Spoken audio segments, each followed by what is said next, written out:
நீங்கள் பார்த்துக் கொண்டிருப்பது நியூஸ் நவ் தமிழ். என் பேர் வந்து பிரிட்டோ லாரன்ஸ் சேவியர். நான் சிங்கப்பூர்ல வந்து பிசினஸ் பண்ணிக்கிட்டு இருக்கேன்.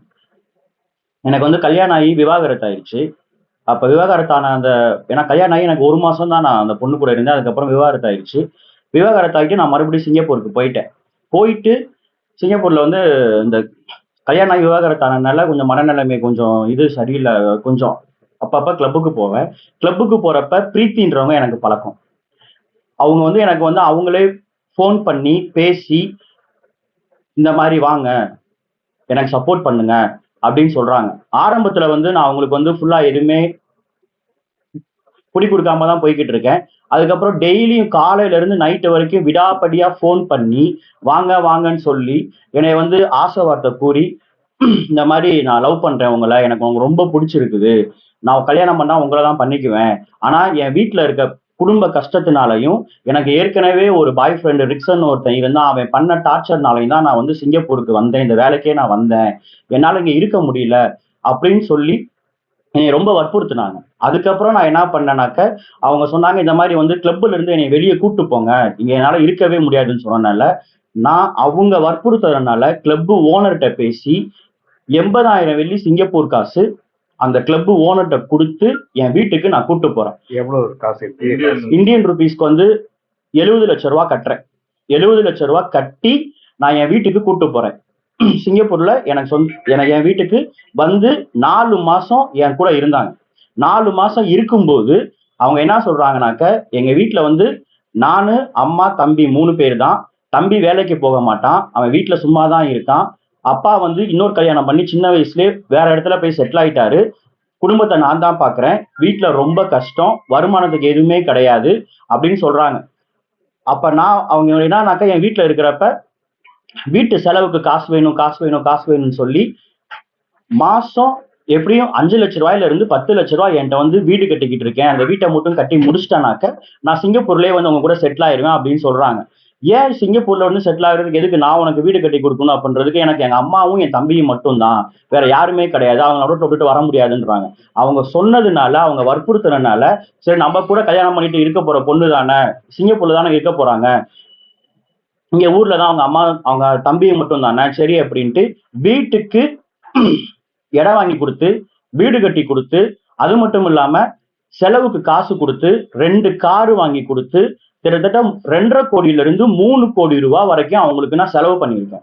2022 ஆகஸ்ட் மாசத்துல இருந்து 2025 இந்த வருஷம் ஆகஸ்ட் மாசம் 12ஆம் தேதி வரைக்கும் அவங்களுக்கு அனுப்புன காசு, அவங்களுக்கு வாங்கி கொடுத்த பொருள், நகை மட்டுமே கிட்டத்தட்ட 80 பவுன்ல இருந்து 120 பவுன் நகை வாங்கி கொடுத்துருக்கேன். லக்ஸரி பேக்ஸ் வாங்கி கொடுத்துருக்கேன். எல்லாமே பிராண்டட்.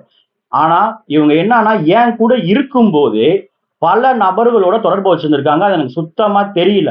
என்னைய ஃபுல்லா பணத்துக்காகவே யூஸ் பண்ணியிருக்காங்க. அது எனக்கு இப்ப ரீசெண்டா தான் தெரிய ஆரம்பிச்சிச்சு. அது மட்டும் இல்லாம கிளப் வாழ்க்கையே வேண்டாம், நீ கிளப்புக்கே போக கூடாதுன்னு சொல்லித்தான் அவங்க வந்து என்னை வந்து வெளியே இருந்து கிளப்ல இருந்து காசு கட்டி கூப்பிட்டு வந்தாங்க. ஆனா சிங்கப்பூர்ல அவங்களால 4 மாசம் இருந்தாங்க. அதுக்கப்புறம் விசா எக்ஸ்டென்ஷன் கிடைக்கல. இந்தியா வந்தாங்க. இந்தியா வந்து எந்த பையன் கூட என்கிட்ட பிரச்சனைன்னு சொன்னாங்களோ அந்த பையன் கூடயே 2 மாசம் அவங்க என்கிட்ட சிங்கப்பூர்ல எப்படி இருந்தாங்களோ அதே மாதிரி இருந்துட்டு அவங்க வீட்டுக்கு போய் அவங்க அம்மா அப்பா வந்து இவங்க வீட்டுக்கு வந்து பொண்ணு பார்த்து என்கேஜ்மெண்ட் வரைக்கும் போயிருக்கு. ஆனா எனக்கு தெரியாது. 2023 ஜனவரி மாசம் சிங்கப்பூர்ல இருந்து வந்தாங்க. ஏப்ரல் மாசம் அந்த பையன் 2ஆம் தேதி கனடா வேலைக்காக போறான். அவன் கூட ஏர்போர்ட் போனது இவங்க கூட போயிருக்காங்க. எனக்கு சுத்தமா இதெல்லாம் மறைச்சிட்டாங்க. ஏப்ரல் மாசம் இங்க இந்தியால இருந்து அந்த பையன் போன உடனே என்னைய ஃபோர்ஸ் பண்ணி மறுபடியும் விசா போட சொல்லிட்டு மே மாசம் சிங்கப்பூருக்கு வராங்க. சிங்கப்பூர் வந்து என் கூட மறுபடியும் 3 மாசம் இருக்காங்க. 3 மாசம் இருந்துட்டு டிக்கெட் நான் தான் போட்டேன், விசா எல்லாமே நான் தான் போட்டேன், ஆதாரம் எல்லாமே இருக்குது, விசா போட்டது, டிக்கெட் போட்டது, எல்லாமே இருக்குது என்கிட்ட. ஆதாரங்கள் எல்லாமே, ப்ரூஃப் எவிடன்ஸ் எல்லாமே இருக்குது. அவங்களுக்கு பணம் அனுப்புனது, வீடு கட்டி கொடுத்தது, வீட்டுக்கான செலவு பார்த்தது, அவங்க அம்மாவுக்கு உடம்பு முடியலன்னு இது பண்ணது எல்லாமே ஆதாரமே எல்லாமே இருக்குது. ஸோ மே மாசம் 2023 மே மாசம் வராங்க. ஆகஸ்ட் வரைக்கும் இருக்கிறாங்க, என் கூட வீட்டுல இருக்கிறாங்க. அதுக்கப்புறம் விசா முடியுது, அங்க தங்க முடியல. மறுபடியும் நான் சொந்த காசு டிக்கெட் போட்டு இந்தியா வராங்க. இந்தியா வந்துட்டு அந்த பையன் கூட தொடர்புல தான் இருந்திருக்காங்க. நான் அந்த பையன் கூட மட்டும் தான் தொடர்புல இருந்தாங்கன்னு பார்த்தாக்க, எனக்கு தெரியாம நான் சிங்கப்பூர்ல வேலையா இருக்கிறப்ப, இங்க எனக்கு சென்னையில அவங்க இருக்காங்களா? இல்ல எங்க இருக்காங்கன்னு எனக்கு தெரியாது. ஆனா என்ட்ட பேசும்போதெல்லாம் சென்னையில தான் இருக்கேன், சென்னையில தான் இருக்கேன், சென்னையில தான் இருக்கேன்னு சொல்லுவாங்க. ஆனா ஆகஸ்ட் மாசம் வராங்க. செப்டம்பர் மாசம், அக்டோபர் மாசம் துபாய் போயிருக்காங்க கிளப்புக்கு. ஆனா என்ட்ட சொல்லும் போதெல்லாம் நான் வந்து வீட்ல தான் இருக்கேன், சென்னையில தான் இருக்கேன், ரிலேட்டிவ் வந்திருக்காங்க அப்படின்னு சொல்றாங்க.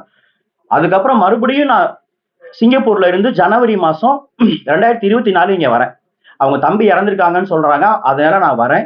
வர்றப்ப என்கிட்ட வந்து இந்த மாதிரி தம்பி இறந்துட்டான், செலவுக்கு நான் கடன் வாங்கிட்டேன், இது வாங்கி ரொம்ப பிரச்சனை ஆகி போச்சு அப்படின்னு சொல்றாங்க. அப்ப வந்து 15 லட்ச ரூபாய் இந்த மாதிரி கடன் ஆகி போச்சு, தம்பி ஹாஸ்பிட்டல் செலவு அப்படி இப்படின்னு சொல்றாங்க. நான் இங்க வந்து அவங்க கையில 15 லட்ச ரூபாய் காசு கொடுத்து அதுக்கான ப்ரூஃப் எல்லாமே என்கிட்ட இருக்குது. அதுக்கப்புறம் என்ன சொல்றாங்கன்னா, கல்யாணம் எப்ப பண்ணிக்கலான்ட்டு எங்க அம்மா கேக்குறாங்க. நான் கொடைக்கானல் அவங்களும் அவங்க ஃப்ரெண்டு பாமுனியும் வராங்க. என் வீட்டுக்கு வந்து எங்க அம்மாவை மீட் பண்றாங்க, என் தம்பியை மீட் பண்றாங்க. இந்த மாதிரி இப்பதான் என் தம்பி இறந்துட்டான், அதனால 1 வருஷம் முடிஞ்ச உடனே நீங்களே வீட்டுல வந்து பேசி கல்யாணம் பேசி முடிச்சிடலான்ட்டு அப்படின்னு எங்க அம்மாவுக்கும் நம்பிக்கை கொடுத்து, என் தம்பிக்கும் நம்பிக்கை கொடுத்து, என் குடும்பம் எல்லாத்துக்குமே தெரியும் இவங்கள சொல்லிட்டு போறாங்க. கொடைக்கானலுக்கு மட்டும் நான் எப்ப சிங்கப்பூர்ல இருந்து இங்க வரணும், அவங்க ஃப்ரெண்டு பாமினி, பிரீத்தி இவங்க 2 பேருமே 3 டைம் வந்திருக்காங்க. அது மட்டும் இல்லாம இவங்களே தனியா வந்திருக்காங்க. அதுக்கான டிக்கெட் நான் தான் போட்டிருக்கேன். அதுக்கான எவிடன்ஸ் ப்ரூஃப் எல்லாமே என்கிட்ட இருக்குது. என் கூட பேசிட்டு இருக்கும்போது அந்த பையன் ரிக்ஸன்ற பையன் கனடால இருந்துட்டு இவங்க வீட்டுக்கு என்கேஜ்மெண்ட்டுக்கு போகும்போது என்ன பிரச்சனைன்னு தெரியல. அவன் வந்து அவங்களுக்கு இவங்களுக்கு என்ன பிரச்சனைன்னு தெரியல. இடையில வந்து அந்த பையன் வேற ஒரு பொண்ணு கூட கல்யாணம் பண்ணிட்டு போயிட்டா இந்த வருஷம் பிப்ரவரி மாசம். இந்த இடப்பட்ட நாள்ல துபாய்க்கு எனக்கு தெரியாம 6 டைம் போயிட்டு வந்திருக்காங்க. 6 டைம் போயிட்டு வந்ததுல பல நபர்களோட தொடர்பு வச்சிருந்திருக்காங்க. அது எல்லாமே எனக்கு இப்பதான் தெரிய வந்துச்சு. அதுக்கான ப்ரூஃப் எவிடன்ஸ் எல்லாமே இருக்குது. அது மட்டும் இல்லாம சென்னையில அவங்க இருந்துகிட்டே தப்பான தொழிலுக்கு போயிருக்காங்க. அதுக்கான ப்ரூஃபும் எவிடன்ஸும் எல்லாமே என்கிட்ட இருக்குது. இப்பதான் தெரியுது. இந்த மாதிரி கல்யாணம் பண்ணிக்கிறேன், காதலிக்கிறேன், கல்யாணம் பண்ணா உன்னைய தான் பண்ணிக்குவேன் அப்படின்னு சொல்லி என்கிட்ட அவங்க கிட்டத்தட்ட 3 கோடி ரூபாய் வரைக்கும் ஏமாந்துருக்காங்க. இவங்கள கிளப்ல இருந்து நான் கூட்டிட்டு வர்றதுக்காக கொடைக்கானல்ல நான்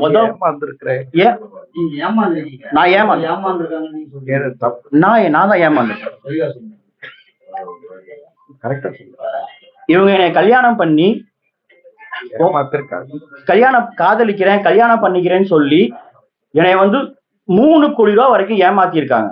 இதனால எனக்கு 4 வருஷம் லைஃப் போச்சு. லைஃப் மட்டும் கிடையாது, எங்க அம்மாட்ட வந்து நாம அங்க பண்ண பிசினஸ் எல்லாத்தையும் வேண்டாம், அவரை வந்து ஆபீஸ மட்டும் பார்க்க சொல்லுங்கன்னு சொல்லி என்னோட ரெஸ்டாரண்ட் எல்லாத்தையும் விற்க வச்சாங்க.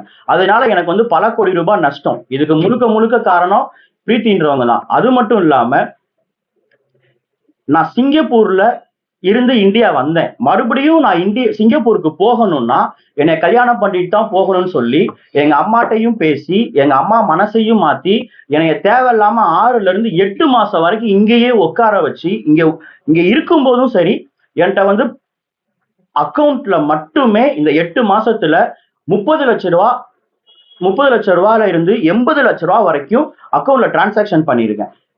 என்னைய வந்து ஃபுல் அண்ட் ஃபுல் பணத்துக்காக மட்டுமே என்னைய வந்து யூஸ் பண்ணி என் 4 வருஷ வாழ்க்கையை கெடுத்து, என் வாழ்க்கையை மட்டும் கெடுத்தது இல்லாம என் குடும்பத்தையும் நடுத்தரு கொண்டு வந்துட்டாங்க. இவங்களை வந்து நான் வந்து கிளப்ல இருந்து கூட்டு வரும்போது 70 லட்ச ரூபா 80 லட்ச ரூபா வந்து சும்மா உடனே யாராலையும் கொடுக்க முடியாது. நான் கொடைக்கானல்ல முத வாங்கின ப்ராப்பர்ட்டிய வித்து அந்த காசை தான் அவங்களுக்கு கிளப்ல கொடுத்து அவங்க வெளியே கூட்டு வரேன். இது அவங்களுக்கும் நல்லா தெரியும். இது சார்ந்து